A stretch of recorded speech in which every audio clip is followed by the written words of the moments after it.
Today mo, these are the people, the neighbors who care for us. Kung ada papaingon.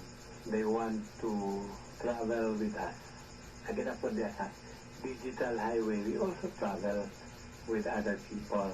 Naa po iba ng mga tao, mga na kapaingon.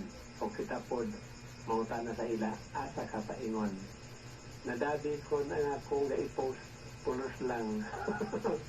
Wala hinungdan na ang tubag dahil sa pangutan na asa kapaingon, palingon ni tubag nga lakaw lagi mo, lakaw sa pag-ako, ako alam. So, kinahanglan i-discern nato ang atong presensya diya sa social media.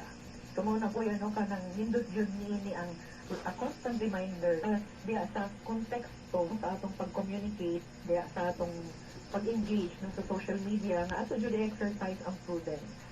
Kay kana bang magbantay jud ta kung unsay atong kanang atong attitude, and it calls for prayerful consideration.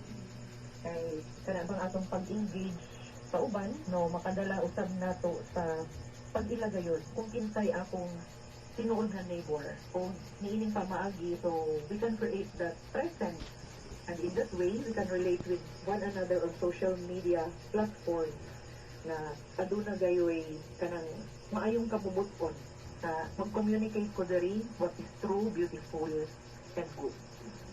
So, kinahanglan di ay nga mamili ka sa mga dili man namili nga pamili jud, dili mamili ka kanang ibutang sa lugar judgmental or sa nga naay pre-judgment.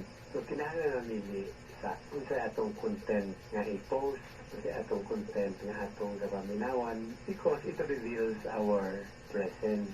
Kung doon atong i-kuan, naibutang nato sa atong love, nga pulos man to lamlam ang kuan dito, istorya dito, na nag-love sa lamlam ang nagbutang.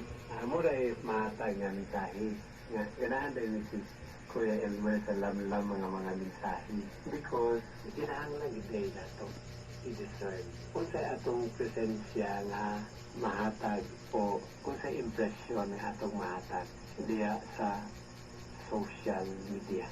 Sa akong experience na ako yung mga